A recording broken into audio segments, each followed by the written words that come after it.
Hey, welcome back. Miguel Dorati here on the CRP.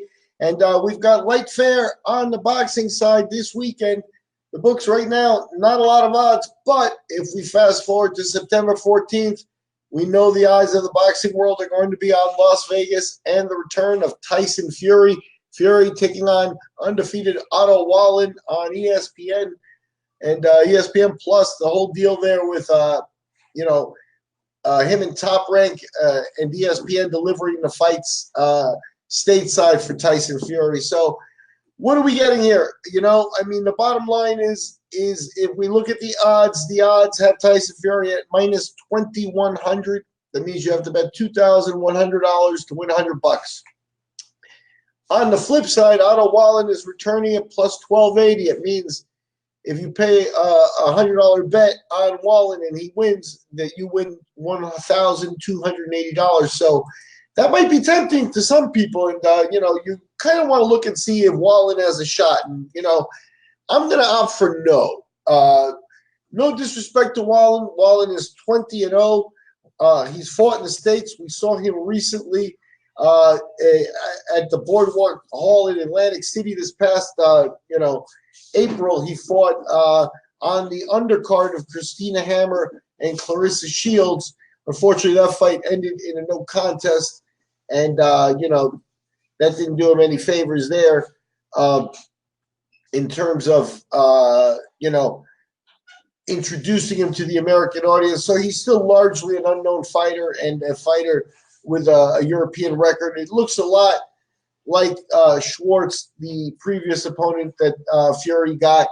In many ways, Fury seems to get a bye for taking these opponents. At the very least, Deontay Wilder's opted for Luis Ortiz as a secondary opponent before they meet. Ortiz, pretty much a top 5, top 7 heavyweight right now, and that's not, what Otto Wallin is. If Fury, were to lose this fight, that's the thing, though. Fury's also the best of the heavyweights, I believe, at managing a fight like this, where he outclasses the guy and using his boxing to last and survive the 12 rounds, In Wallin, Wilder put him down, so there might be a tendency to think that Fury, might not have a chin, but Fury's whole fight, defense, and evasiveness is built around protecting his chin. We knew, from his first time in the States,